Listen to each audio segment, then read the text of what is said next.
اپنی زندگی میں اپنے معاملات اور کاروبار کو امانت اور صداقت کی بنیاد پہ چلاؤں گا تو اللہ تعالیٰ میرے راستوں سے چٹان جیسی رکاوٹوں کو بھی ہٹا دے گا۔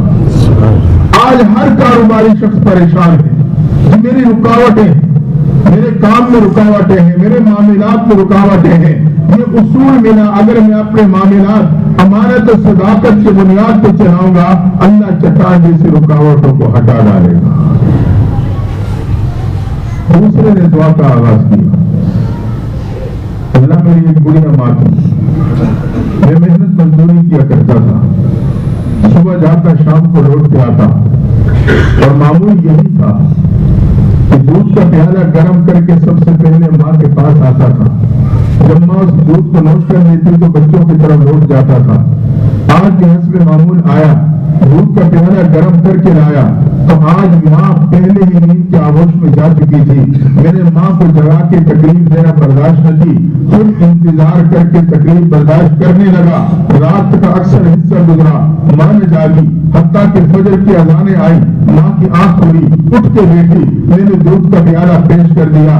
جب ماں نے وہ دودھ نوش کیا اس کے بعد بچوں کی طرف لوٹا، اللہ اگر میرے ماں کی خدمت تیری رضا کے لیے کی ہے تو اس عمل کا واسطہ دیتا ہوں، اس پریشانی کو ٹال دینا۔ دعا کا مکمل ہونا تھا کہ چٹان تھوڑی سی اور کھسک جاتی ہے، زندگی کی امید بڑھ گئی، اگرچہ ابھی نکلنے کا راستہ نہیں۔ دوسرا اصول معلوم ہوا، ماں باپ کی خدمت ان چٹان جیسے رکاوٹوں کو ہلا دیتی ہے۔ ہاں،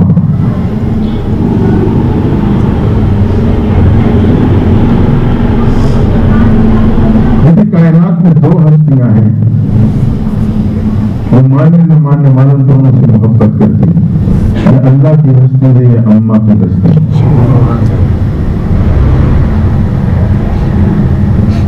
روح بھی تقریباً ایک جتنے ہیں، وزن بھی ایک جیسا ہے، اثرات بھی ایک جیسے ہیں۔ اسلام آباد الگ اسپتال میں جب ہماری والدہ بیماری کی حالت میں داخل تھی، بڑھیا خاتون تھی مریض، ایک نوجوان تھا، کچھ توسا تھا، وہ بیچاری جب بھی سے تکلیف ہوتی تو اماں اماں پکارتی۔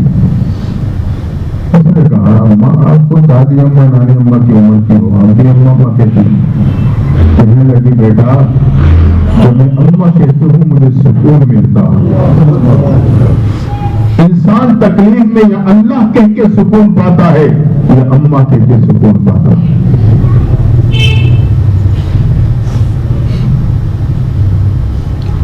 وہ ہستیاں جو ماننے نہ ماننے والے دونوں سے محبت کرتی ہیں، فرما بردار نافرمان دونوں سے محبت ہوتی ہے۔ وہ الگ بات ہے کہ نافرمان بیٹے کی محبت دل میں چھپائی بیٹھی ہوتی۔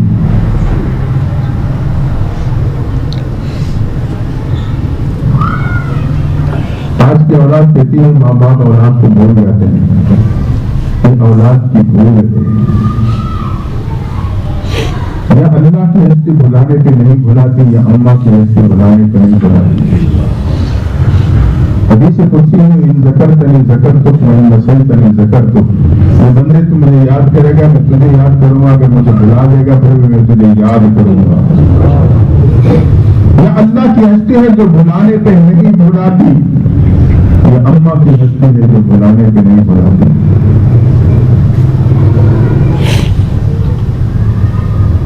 ایک ماں باپ کا اکلوتا بیٹا تھا، پڑھ لکھ دیا،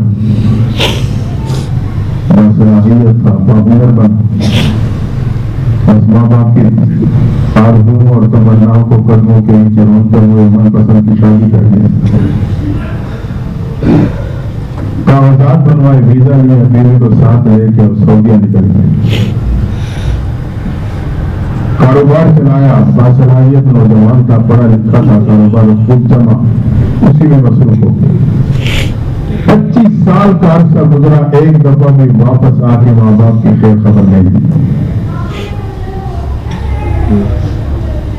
ایک دن طواف کرتے ہوئے ایک اللہ والے پہ نظر پڑی،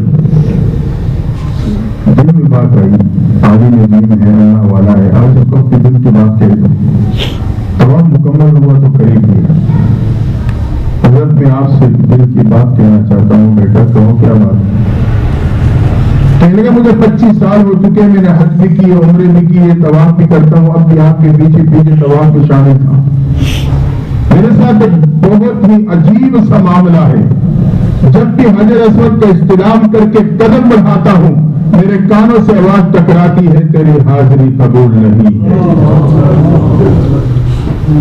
میں تڑپ جاتا ہوں، لیکن سوچتا ہوں اس در کو چھوڑوں تو کس در پہ جاؤں، قبول ہے نہیں، میرے تو کوئی اور در ہے نہیں۔ عمل تو کر لیتا ہوں لیکن تڑپتا رہتا ہوں۔ وہ بزرگ عالم دین نے ایک لمحے کے لیے سوچا کہ ایک حدیث مبارک ان کے ذہن میں ہے۔ مرحوم احمد خان کعبہ پہ طواف فرماتے ہوئے کعبہ کو مخاطب ہوئے، کعبہ یقیناً تو حرمتوں والا ہے، عزتوں والا ہے، لیکن ایک مسلمان کی حرمت اور عزت تیرے سے بھی بڑھ کر ہے۔ اس حدیث کی روشنی میں اس عالم دین نے کہا، بیٹا لگتا ہے کسی کا دل توڑ کے آیا ہے۔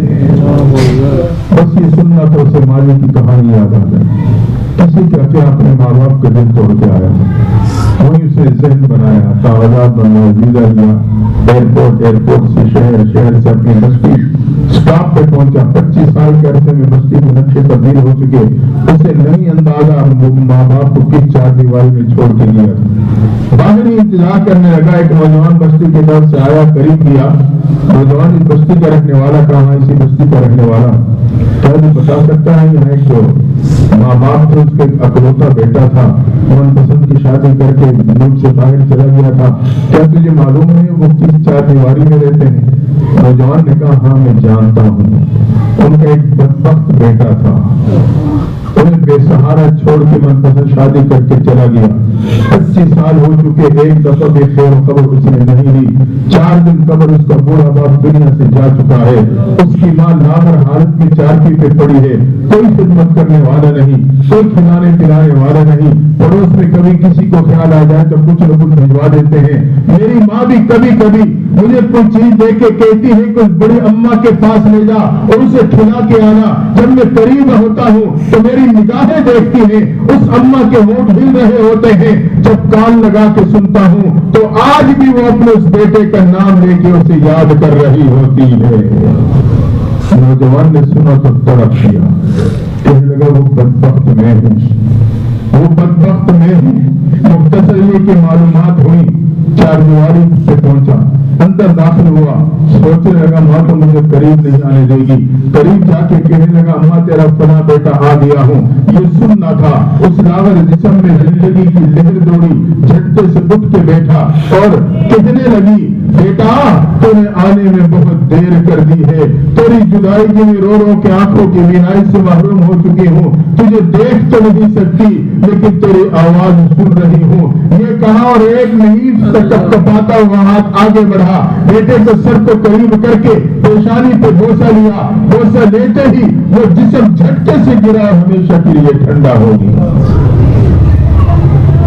یا اللہ کی ہستی ہے جو بلانے پہ نہیں بلاتی، یا ماں باپ کی ہستی ہے جو بلانے پہ نہیں بلاتی۔ تو ماں باپ کی خدمت یہ زندگی کی چٹان جیسے رکاوٹوں کو ہٹا دیتی ہے۔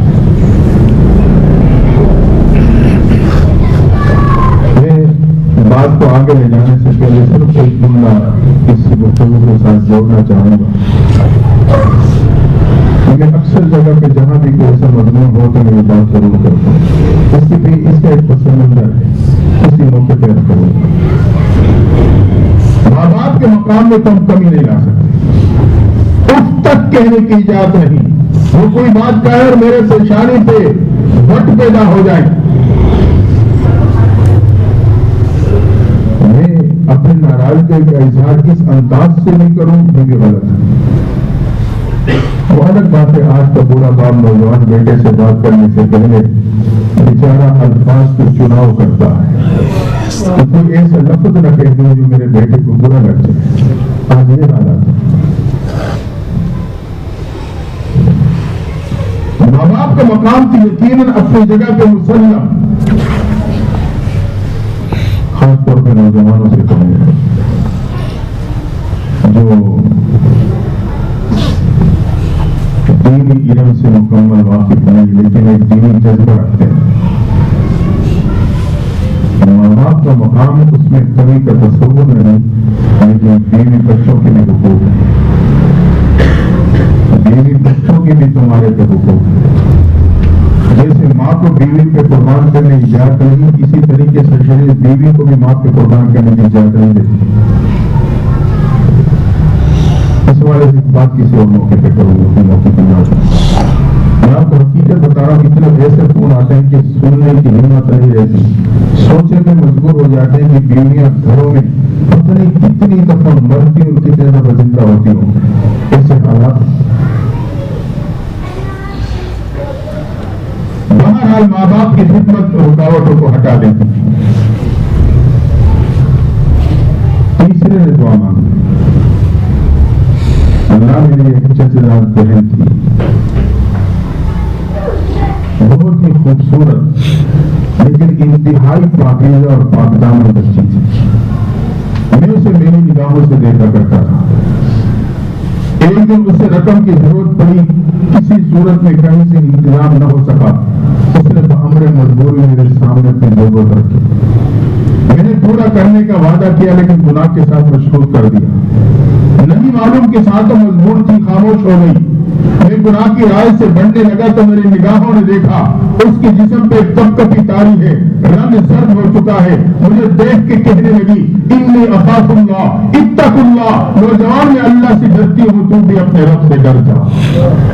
اللہ کی جملہ میرے دل پہ پیوست ہو گیا، تیرا خوف اور تیری یاد میرے پہ چھا گئی، اور میں نے اپنے دامن کو بھی گناہ سے بچایا، اس کی دامن کو بھی گناہ سے بچا لیا۔ یا اللہ، اگر میرے تیری یاد اور خوف کی وجہ سے میں معصیت سے بچا ہوں تو تو اس مصیبت سے ہمیں بچا لے۔ حدیث میں آتا ہے پوری چٹان پار سے ہٹ جاتی ہے، مکمل چٹان ہٹ جاتی ہے۔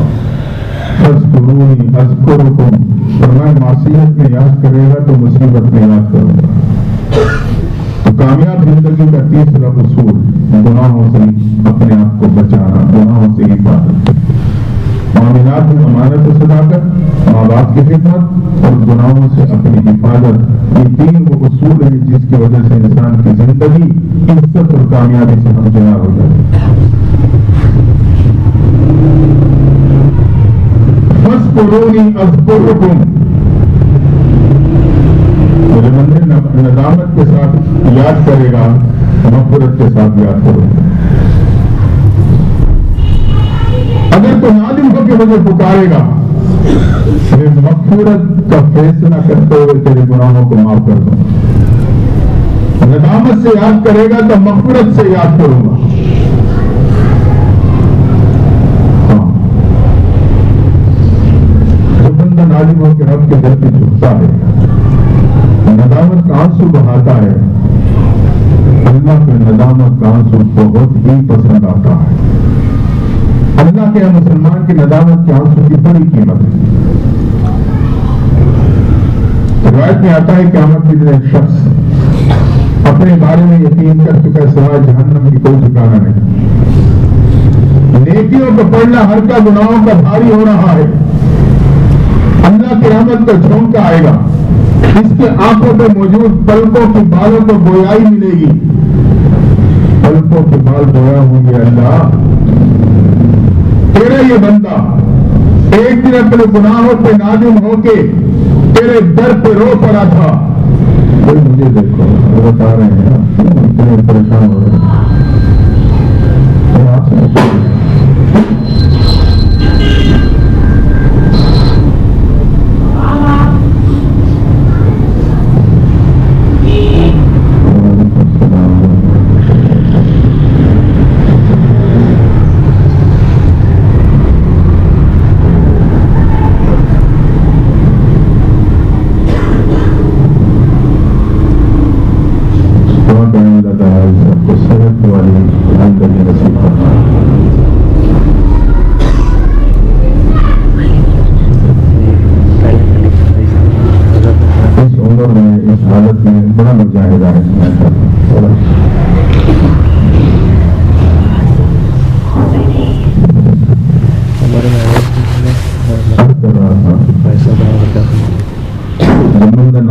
رب کو پکارتا ہے تو اللہ مغفرت کے ساتھ اسے یاد کرتے اس گناہوں کو معاف کر دیتے۔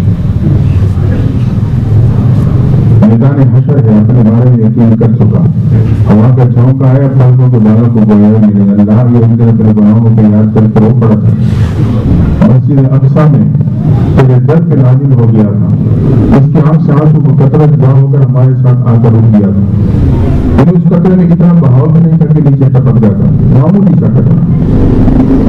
اللہ اس پلکوں کی گواہی کو قبول کرتے ہوئے اس کے مغفرت کا فیصلہ دے دیتے۔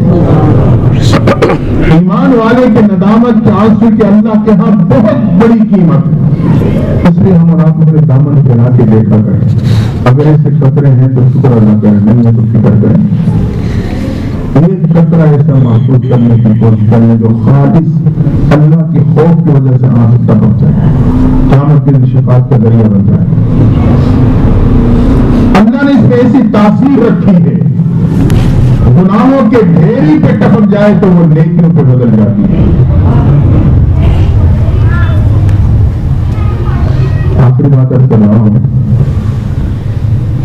اور ماشاءاللہ کافی دیر سے بیٹھے، اللہ کو دیا کہ بات کو ختم کرتا ہوں۔ حضرت حسن بصری رحمۃ اللہ تعالیٰ علیہ یہ تعبیر گزرے ہیں، آپ سب سے نام سے واقف ہیں۔ ان کا نام حسن حضرت عمر فاروق رضی اللہ تعالیٰ عنہ نے رکھا تھا۔